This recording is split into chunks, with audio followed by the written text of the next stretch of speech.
بسم اللہ الرحمن الرحیم۔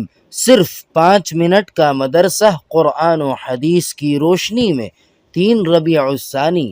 نمبر 1، اسلامی تاریخ۔ حضور صلی اللہ علیہ وسلم غار حرا میں۔ نبوت ملنے کا وقت جتنا قریب ہوتا گیا اتنا ہی رسول اللہ صلی اللہ علیہ وسلم تنہائی کو زیادہ پسند کرنے لگے۔ سب سے الگ ہو کر اکیلے رہنے سے آپ کو بڑا سکون ملتا تھا۔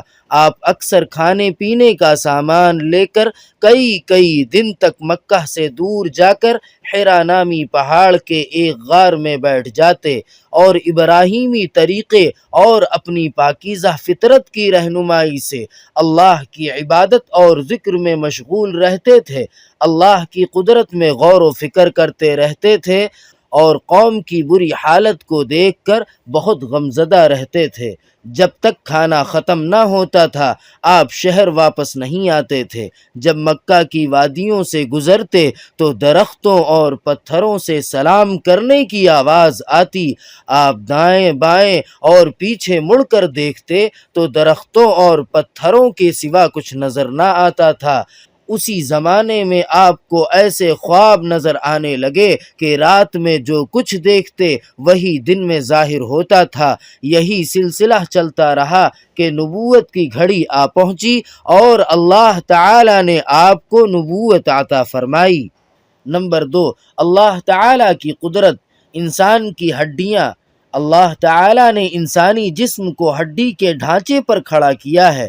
یہ ہڈیاں انسانی جسم سے کئی گنا زیادہ وزن اٹھانے کی صلاحیت رکھتی ہیں۔ جب انسان قدم اٹھاتا ہے تو اس کی ہڈی پر جسم سے کئی گنا زیادہ وزن پڑتا ہے، اور کولہے کی ہڈی 3000 کلو وزن اٹھانے کی صلاحیت رکھتی ہے۔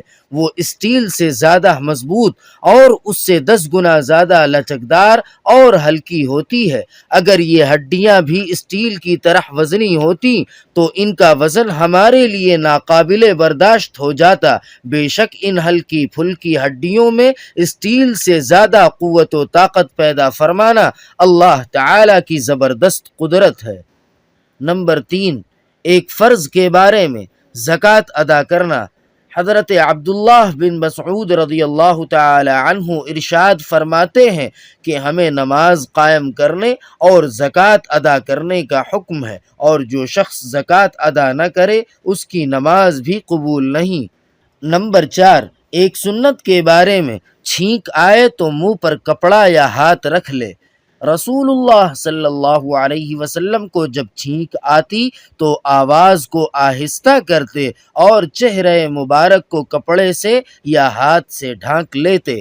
نمبر 5، ایک اہم عمل کی فضیلت، اپنے اہل و عیال پر خرچ کرنا۔ رسول اللہ صلی اللہ علیہ وسلم نے فرمایا، ایک وہ دینار جسے تم نے اللہ کے راستے میں خرچ کیا، اور ایک وہ دینار جسے تم نے کسی غلام کے آزاد کرنے میں خرچ کیا، اور ایک وہ دینار جو تم نے کسی غریب کو صدقہ کیا، اور ایک وہ دینار جو تم نے اپنے گھر والوں پر خرچ کیا، تو ان میں سے اس دینار کا اجر و ثواب سب سے زیادہ ہے جو تم نے اپنے اہل و عیال پر خرچ کیا۔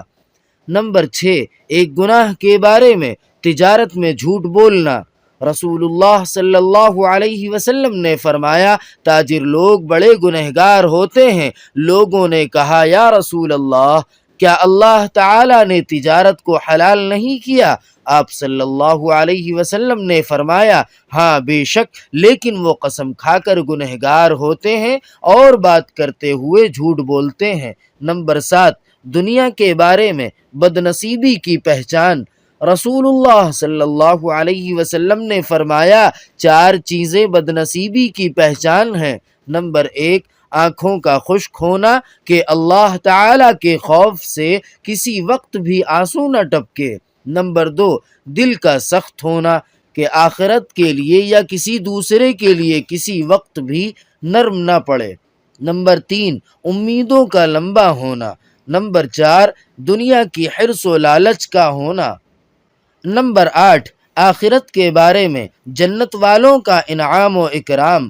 قرآن پاک میں اللہ تعالیٰ فرماتا ہے جنتی لوگ جنت میں سلام کے علاوہ کوئی بیکار و بیہودہ بات نہیں سنیں گے، اور جنت میں صبح و شام ان کو کھانا وغیرہ ملے گا۔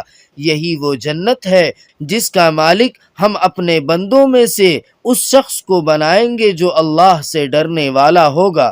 نمبر 9، طب نبوی سے علاج، نیند نہ آنے کا علاج۔